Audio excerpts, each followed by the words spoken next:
Gruesome Magazine. Hello once again, I am your host, Doc Rodden, and this is Gruesome Magazine, where we review the very latest in streaming and video on-demand horror movies. Each week, my co-hosts, Jeff Mohr, Crystal Cleveland, Dave Dreher, and Christopher G. Mohr, and myself, we'll take a look at various spooky, scary, and gory genre offerings. Tonight, we are reviewing MONSTROUS, starring Christina Ricci. Great title, great actress. Let's see what we think. All right, joining me this week is my co-host, Jeff Mohr. Jeff, how you doing?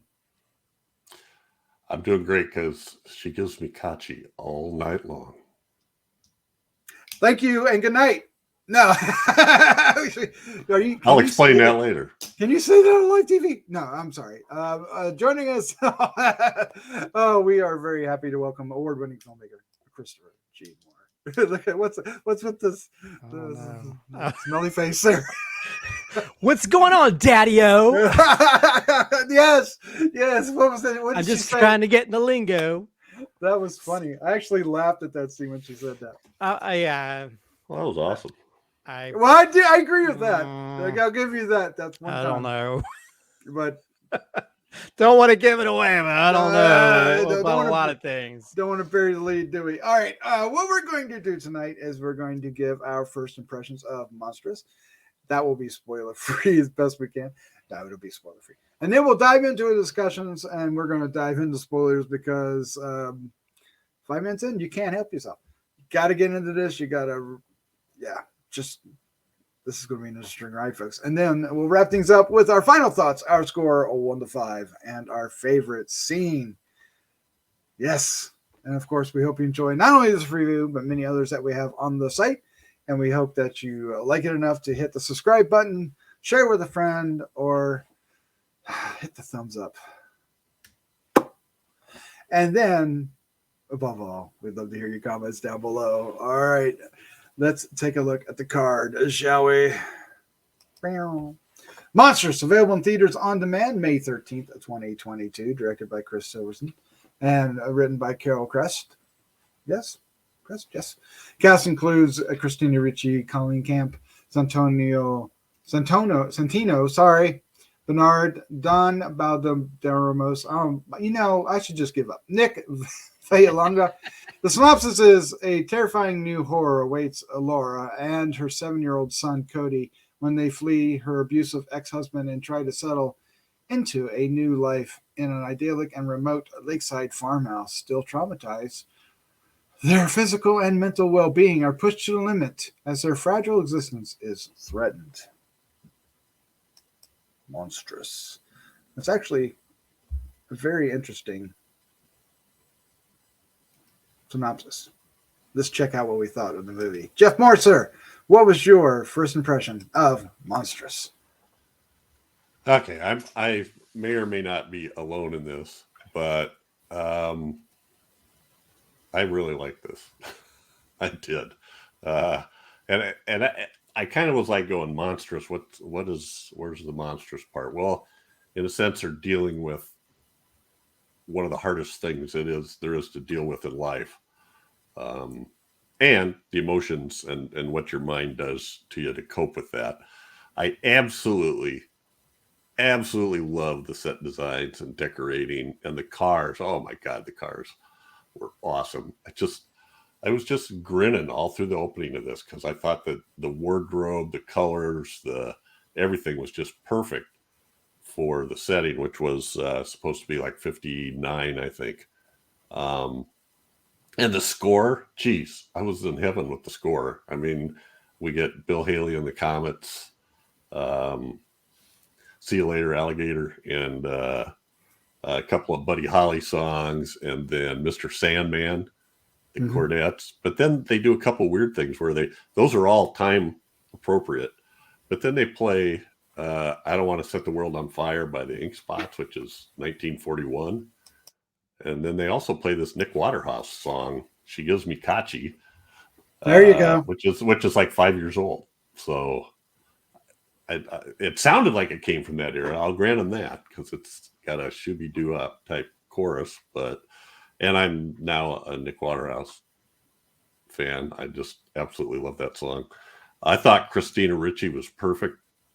I didn't even know it was her at first. I mean, I knew it was her, but I'm like, I'm trying to see, is that her or is that someone that looks like her? It just seemed a little off to me for some of the other films I've seen her in recently. So yeah, I enjoyed it. And after that, I'll wait to hear from what you have to say. But I thought I was satisfied with the ending, and the stuff in between, I thought ramped up and flowed and made sense to where it went at the end. Okay. Yeah, that works. Christopher G. Mohr, sir, your first impression of Monstrous.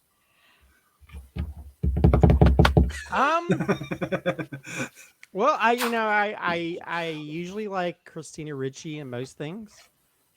I did not like her in this. I thought this felt like a bad TV movie. It and I think the incorporation of songs just felt so on the nose. It felt like somebody doing a parody of 1950s films. I thought the kid was one of the worst kid actors I've seen in a while. Ooh. I think the only redeemable part of this film is probably the creature, which is almost like it has a creep show. You know, the creep show guy feels very creep showish. If he mated with like a ring wraith or dementors, Yeah. Harry Potter. I'll give you that. Yeah. So I like the design of the creature. Although there's one part where they just use pig noises for the creature. And it was so obvious. Like we only have $5 for a sound design, guys, so we're just gonna play pig noises.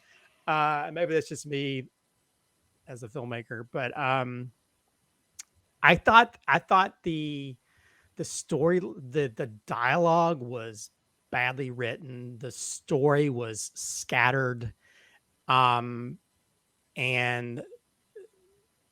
the twist, I think,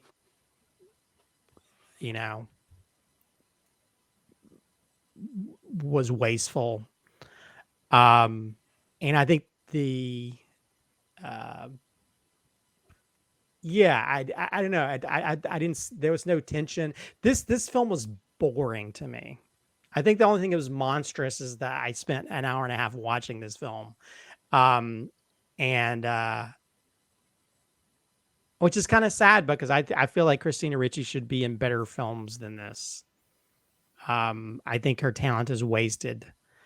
And there's just so many elements of this that, I guess are there to manipulate you or make you think a certain way so that the twist can happen. And that just makes it even more annoying by the end. This felt like a really bad sort of like 90s sci-fi movie. Sci-fi channel movie. Yeah. And because even the special effects are up and down. There's like there's even a simple opening scene where they're driving in the car and the kid's looking out the window, and evidently maybe they couldn't get the time to have him in the car, so they just put a green screen, and it's so obviously green screen. I'm not a big fan of this film. Not a big fan. Well, I concur.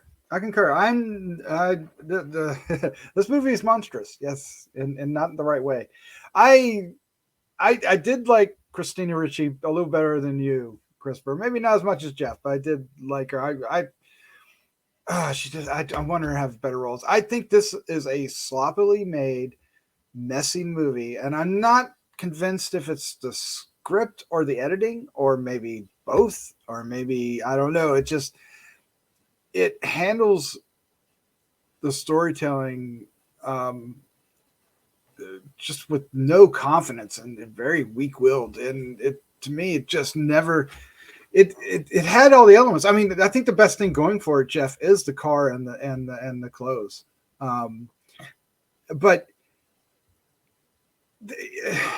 all right, the movie.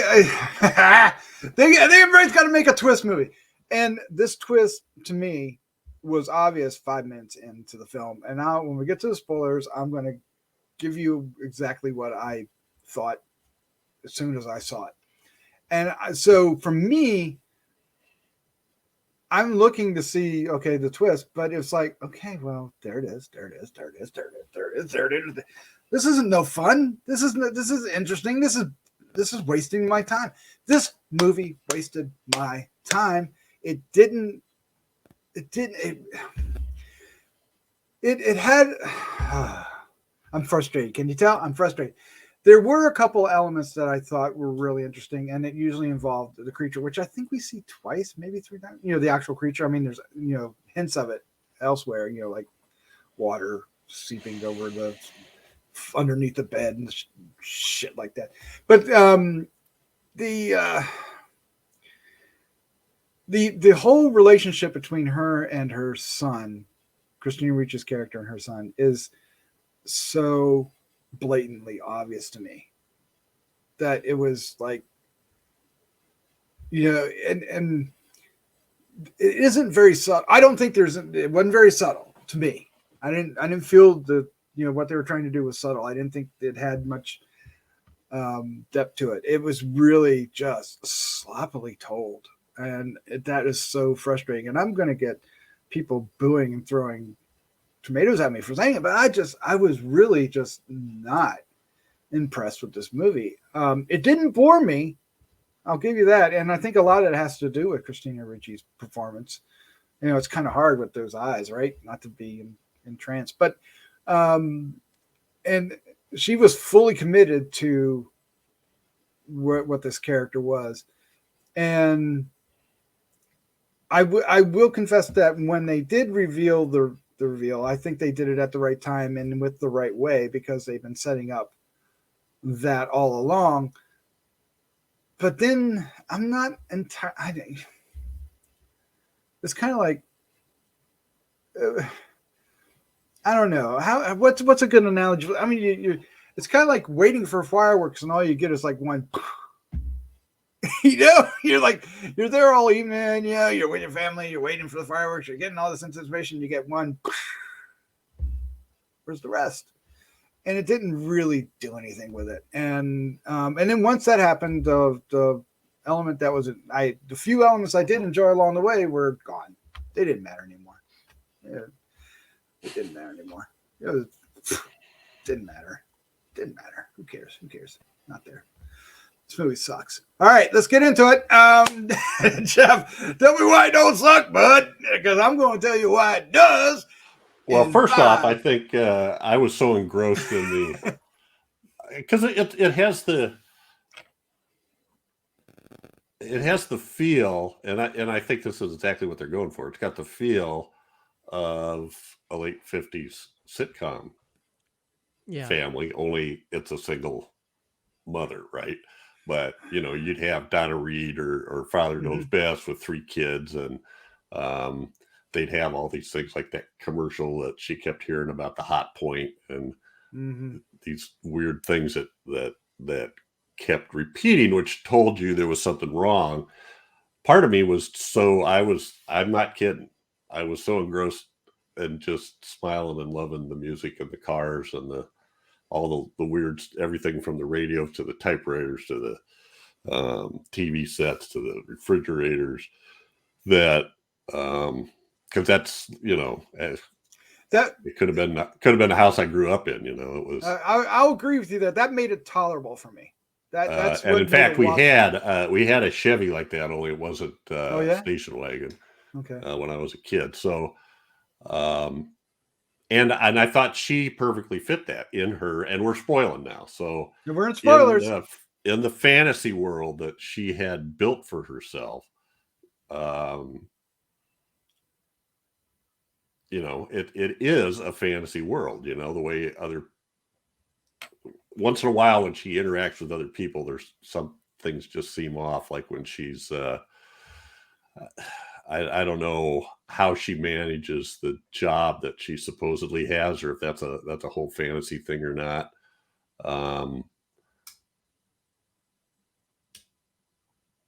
But anyway, yeah, exactly. I did not exactly. So what I'm getting at is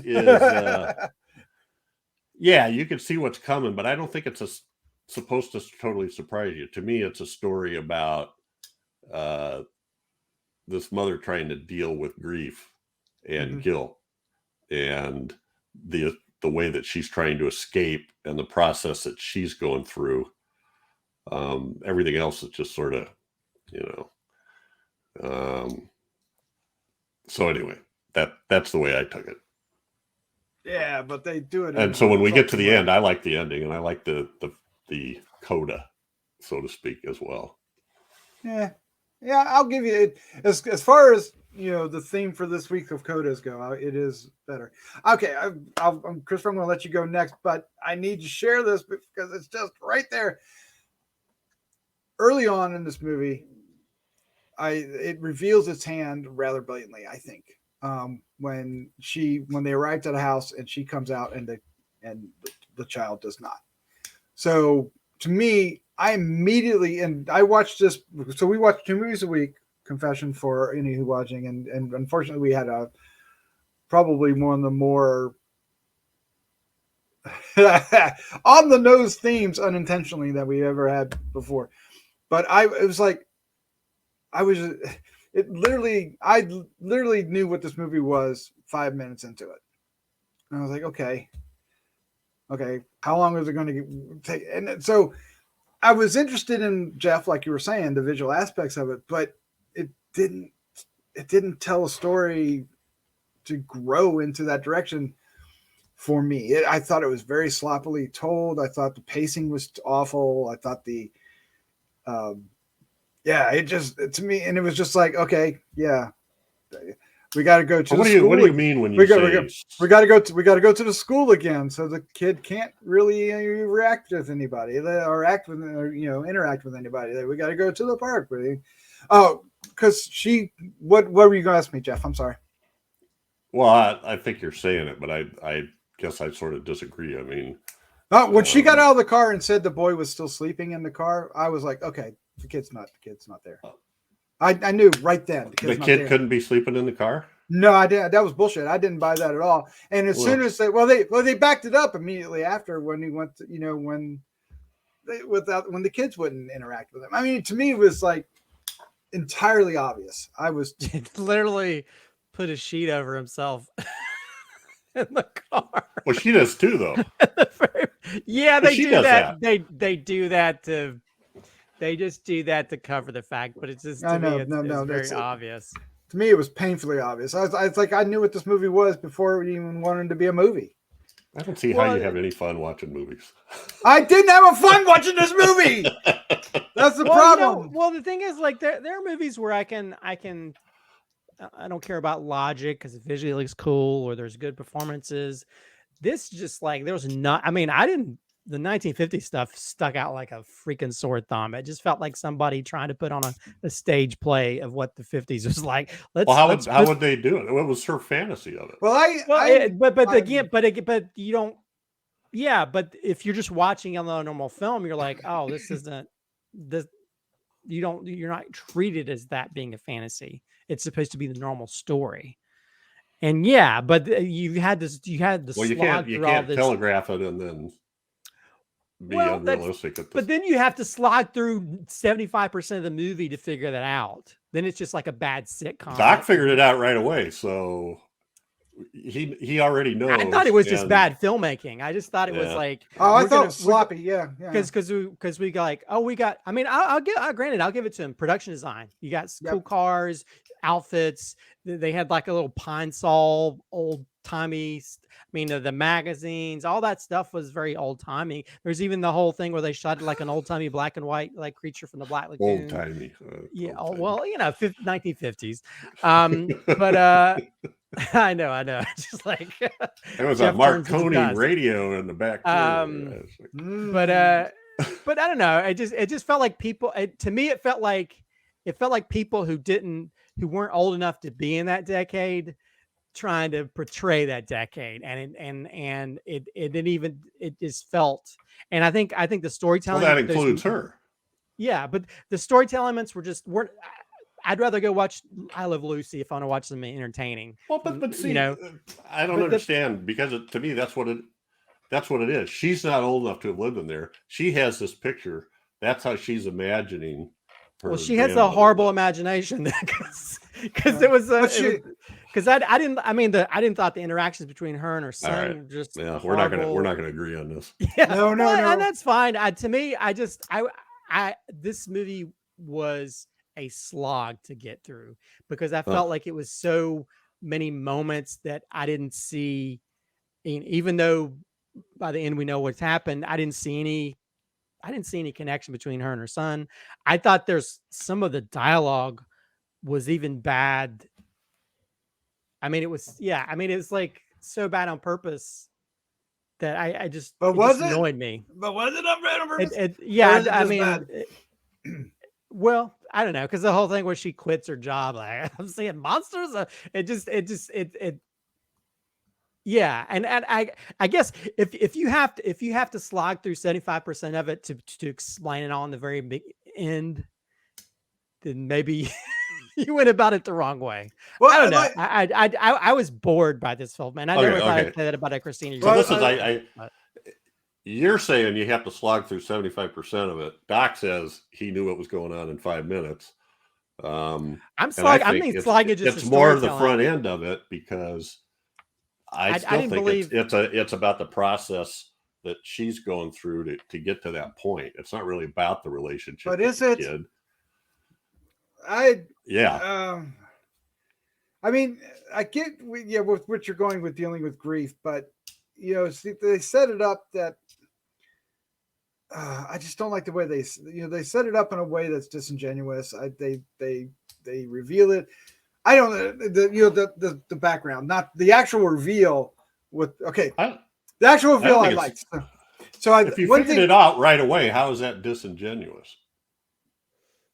How do you know they didn't expect you to think those things right away? You're going. No. I think it's never terribly. No. I think the ex-husband. The ex-husband is totally disingenuous what they were trying to do there.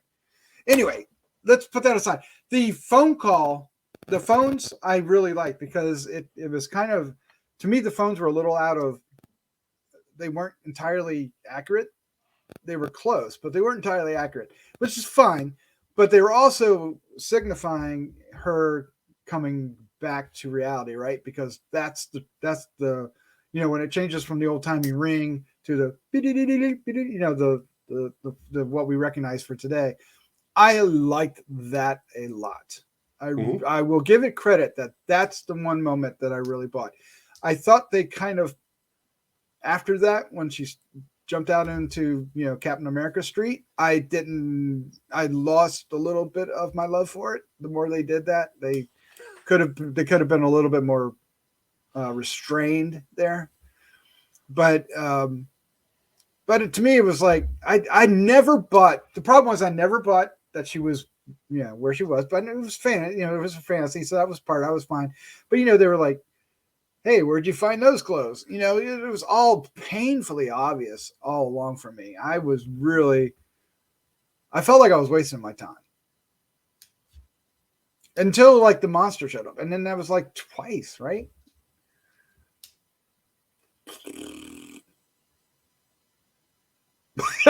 Just like, I don't think you get what the movie's about. That's what I think. But it's about grief. It's about her trying to struggle with it. Well, yeah, I'd rather watch. Well, you keep talking about shit that has nothing to do with that. But they put it in the movie. They put this shit that had nothing to do with it in the movie. So tell me what you're comparing it to if it wasn't. If that's not what it's about, that it was a general narrative of somebody living in the 50s, and that's not what it was. No, it's yes, you're right. But I don't think they I thought it was very sloppy. They didn't handle her. I thought it was sloppy. It's okay. I don't think they didn't, they didn't commit to it. They didn't embrace it. They certainly embraced the aesthetics and the look and feel, but I don't know. There was just something about how she was. I don't know. To me, it was like it didn't know what it really wanted to do at times. Yeah, I just felt like somebody watched The Village and they watched Sixth Sense, and then they watched the Truman Show, and it's like, let's put all these elements together and make The this. Truman Show. That's awesome. I mean, yeah, it's like a Twilight. It's more of a Twilight. I mean, I will say that the 50s twist I didn't catch. Oh, really? And to me, I thought that was stupid. Oh, the child twist I figured out in the very beginning. So the only thing about the 50s twist I liked was that the car was actually there and was all rusted in, her mom, her grandmother's car. That was kind of a saving grace a little bit, because I like that. Although I guess she was okay then because she was wearing natural clothes now, or was she always wearing? Is that what you're trying to say, Jeff? It's like she was wearing natural clothes all along, but in her mind it wasn't that, because I got the impression she was actually walking around in the old timey clothes. I mean, it was a fantasy, so I don't. Well, I'll back it up. She's driving that old car, so obviously she's driving. The woman, the wife of the guy that owns the house, did make a reference about her skirt, and so did her coworker. Her coworker mentioned it too. So I got the impression. Yeah, but was the workplace actually real though? That was a night. Well, you can really go there. We never really know, do we? But if it is real, then her coworker did. Real in that they don't have. They don't type like that anymore. Stenotyper or a typewriter businesses anymore. No. Unless they're all just typing, unless we cut back and they're all on computers typing stuff into a computer. But they never did that show. But I think we would have got a call back to that if that's the case. I feel like all that stuff was just fake so they could do their version of Mad Men or something. Ouch. Jeff, come on. I'm going to give you the final no, word. I'm very happy that Jeff found some solace and found a cool thing about this film, because I wish I'd felt a little bit better, because I wanted to like this. I thought the trailer looked interesting. I love Christina Ricci. I could never connect to this movie at all. I just felt like it was so a scattershot way to to show grief. I'd rather go watch Moon Knight understand how grief can affect you. But yeah, I mean, I'm glad you found something in that. I mean, I maybe it was based in the 80s. I might have been more tolerant. There you go. It was the wrong decade for maybe that's the case. Maybe that's like damn 50 stuff. But no, I don't know. I was so disconnected. I wanted to. I think the only interesting elements were just the practical creature stuff. I thought was cool. That was the more interesting stuff was when that showed up. Yeah, I like the idea like when she would fall into the water and then come out and she's all wet, but then she'd turn around and it wasn't. It felt like Nightmare on Elm Street. Yeah. So, but after it happened, I was like, well, what was the point of that?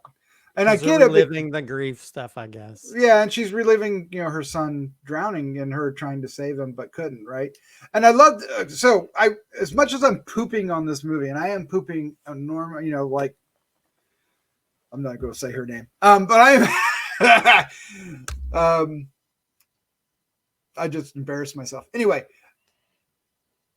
the whole reveal when the psychiatrist lady comes into, when she gets arrested, at the school, looking for her son, and the psychiatrist lady comes in and she keeps saying, well, then what happened? And then what happened? And then what happened?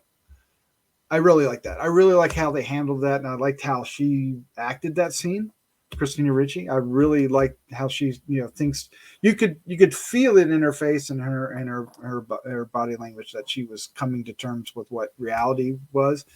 And then of course, the phone sets it off. But up until then, a little nervous.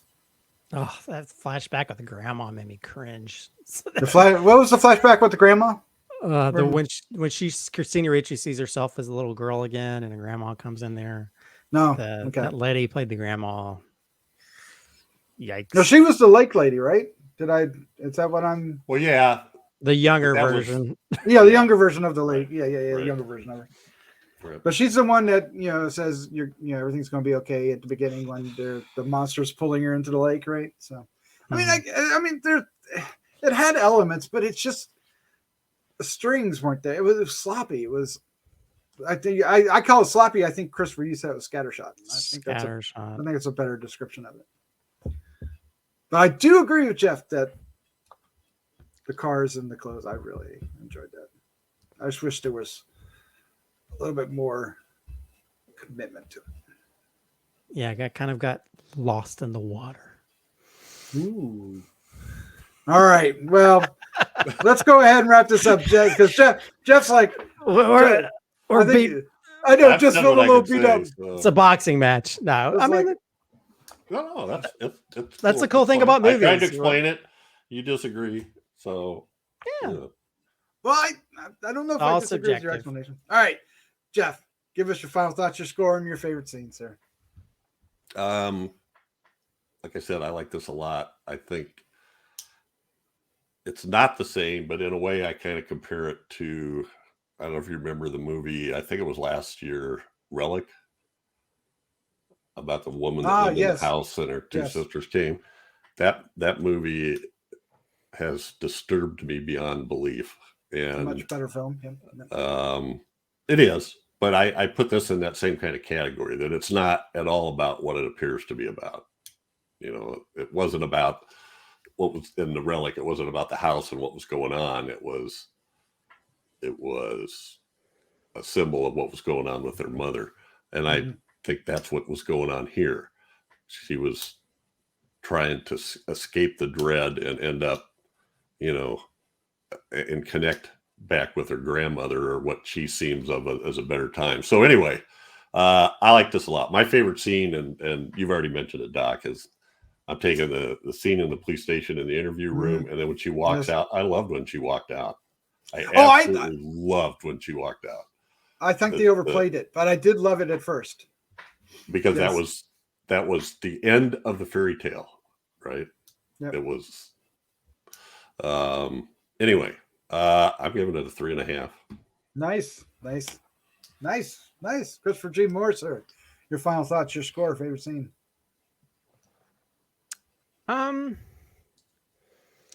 Yeah, it's a movie. It is a movie. 88 minutes of it. I don't know. I was fairly bored with this film, and I could see what it was trying to attempt. But I think if you're watching the Gruesome Magazine channel, you're gonna see another film that's very similar to this, and I'm kind of getting tired of these type of stories. Unintentional. I did not plan it. Can we just make it? Can we just make the horror real? But yeah, I don't know. I feel like this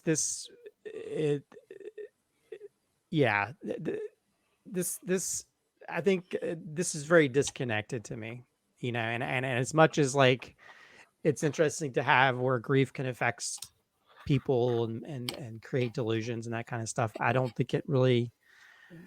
I don't think it did a good job of it. And it just made me wish that we got better parts for Christina Ricci. Yeah, so I don't know. I think that to me, the best selling point for it is just some of the creature stuff. I like seeing practical horror type stuff. And I think to me, that was the more interesting things when the monster would come up. But the other things I just felt they were just very boring moments between her and her kid and eating dinner or eating ice cream or doing whatever, blowing up balloons and making fart jokes. Just like it just felt I don't know, it just felt it just felt fake in the worst way. Even though I understand what they're trying to do, but it didn't work for me. So I will give this movie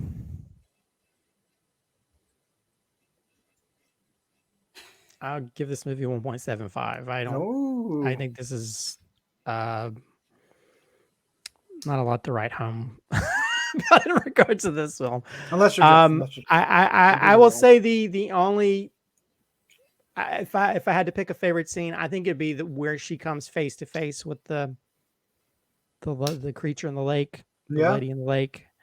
Because I love the way the little tendrils or whatever it was come for her wrapped around her, and I love that. I mean, I think the selling point is like they probably could have. I mean, there is some CGI stuff, which is like 1990s black gold Texas tea type special effects, but I think the practical creature was really cool. It kind of reminded me of the Creep Show. What's the Creep Show character from Creep Show? Oh, it's escaping I always me as forget well. the name of it. But anyway, the Creep Show. We're gonna catch so much shit by not knowing that. So yeah, I know. But yeah, it felt like Dementors. I love you see it in the water, be floaty. I mean, I love the visual of that. I mean, I would love to see that as more of a. I'd love to see that was like more a bigger part of it, because that would have been a cool thing to see. But yeah, that's probably my favorite memories between her, that when she has that first sort of face-to-face introduction with the lady in the lake. I like that quite a bit too. Yeah. So to me, it's I think this movie is more disappointing than previous movie that you'll see also on the channel. I was really looking forward to this. There are elements that made this more at least enjoyable going through it, although I felt like I was wasting my time, because I was like, oh, I know what kind of movie this is. And so unfortunately that sucked a lot of the wind out of it. And you're right, Jeff. How do I ever watch a movie? Well, I've watched how many freaking movies I watched in my lifetime. So that story is sloppy. Oh, I just didn't like that. That was too obvious. Oh, so, I guess it does, I don't always feel that way, but this film just really just kind of punched me in the face with it. And I was really looking forward to it. I like Christina Ricci in this role a lot better than you did, Christopher. At least it had a little bit more gravitas to it than similar roles that we've watched recently. But I was a little the air was a little let out from me, because the creature didn't really mean as much as it needed to or wanted to in the end. And it never really, for me, focused enough on what she was actually feeling to experience what we were experiencing. I get everything, and that she's wanting, she's regressing, but there's a lot of stages to grief, and they're just not really handling it all that well. I didn't think, and if that's what their focus is going to be, and there, I don't know. I don't want to get into, debate about what they were doing with the family the other parts, because there's a mom involved, there's a doctor involved, there's an ex-husband involved, all of them off camera, voices only. But and that felt a little disingenuous to in some respects, especially with the closer family. There's a doctor one, not so much, but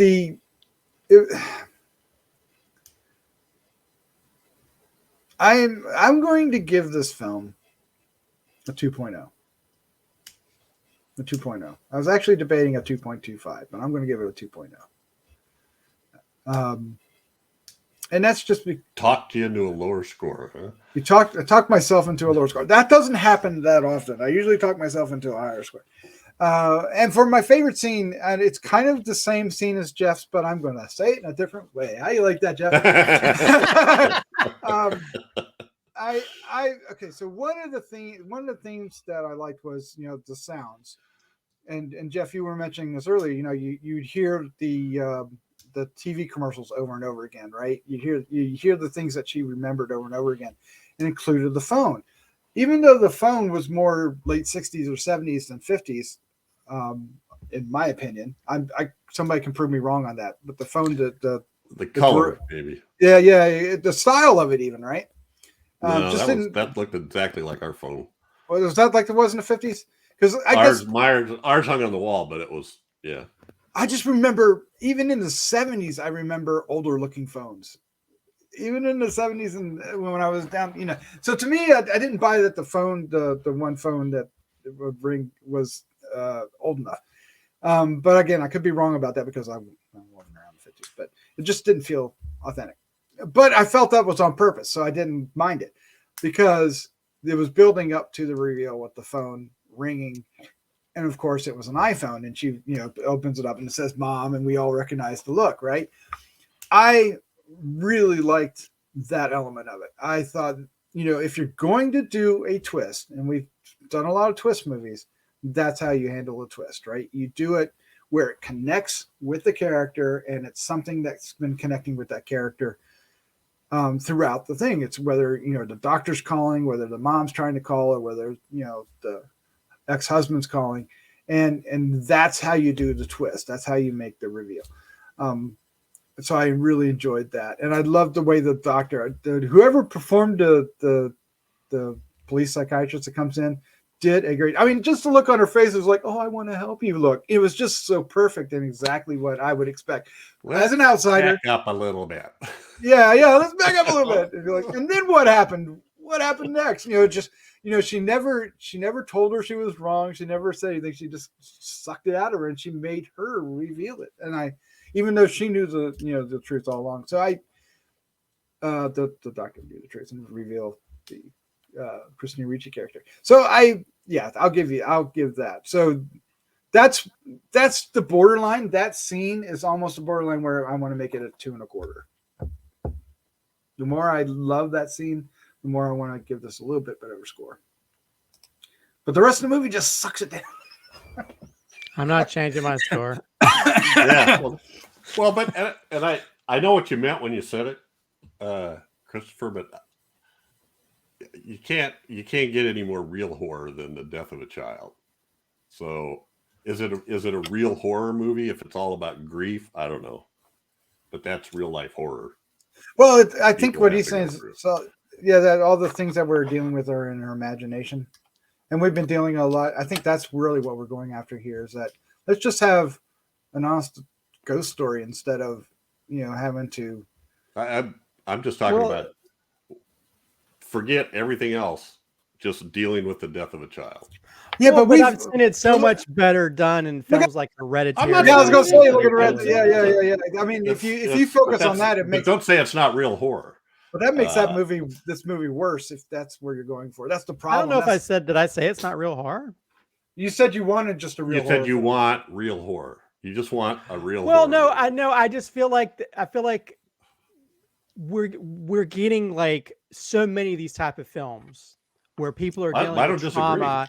And I think because we're getting so much, it just feels monotonous at this point. I don't think Christopher meant real life horror. No.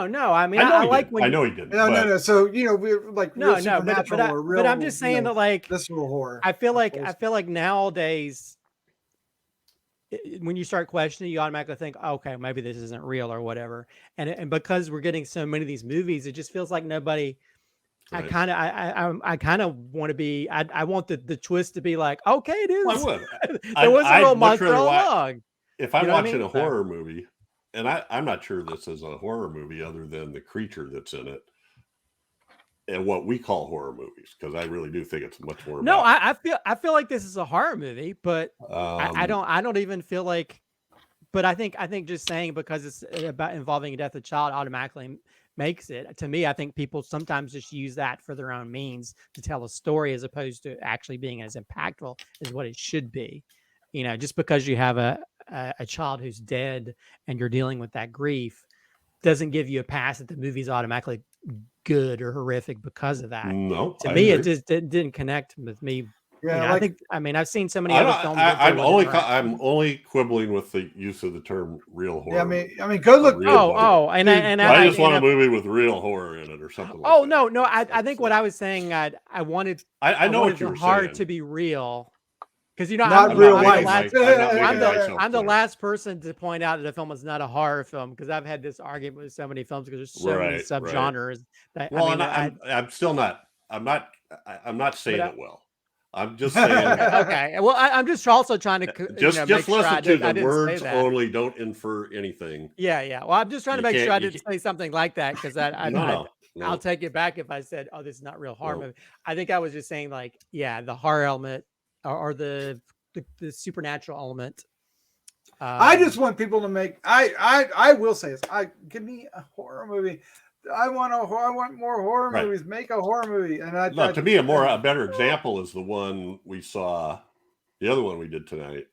Which, if that would have carried through with the overarching storyline, the folk horror story. But then you have if it would have gone for the next big step, and instead it just I mean, you have films like Jacob's Ladder and stuff where a lot of the stuff is in their head and it goes full horror. So I mean, you can have those type of things. I think for me, this didn't work as well as what I wanted it to, even if Yeah, but if you want grief, I wish I could love it as much as you did, Jeff. Yeah. Go watch Don't Look Now if you want a really depressing movie about dealing with the loss of a child. I'm going to end on this, guys. If you want, maybe I already said this, but if you want to see an interesting role with Christina Ricci, go watch Yellow Jackets. Really good. I've been meaning to go watch that. What? Yellow Jackets.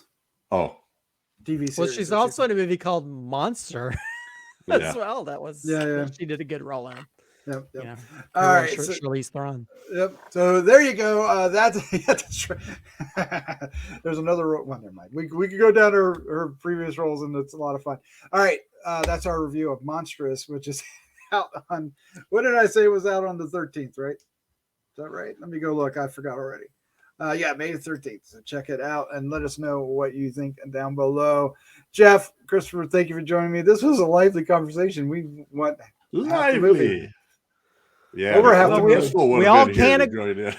We all can't agree on stuff, That just shows you everybody has. That wouldn't be any fun. That'd be boring if we all it was great or horrible or either way. It's great when you have all different ideas and thoughts and perceptions. It's awesome. For both the films that we review, like I said earlier in the show, we do 2 a week, and for both cases, there are going to be fans of both films. Yeah, big fans. Yep, and I don't know if I wouldn't recommend people trying this out. I just did not like it. Right? I think you know within 15 minutes whether you were wanting to keep watching it or not. Yeah. So, we'll talk. You're like Doc. We'll talk offline. Well, 5 minutes. No, I'm serious. I'm going to shut up. I don't want to. I feel like I'm bragging or tooting my horn, and that's not what I meant to do. All right, guys. Jeff, Christopher, thank you for joining me. Let's say good night. Good night.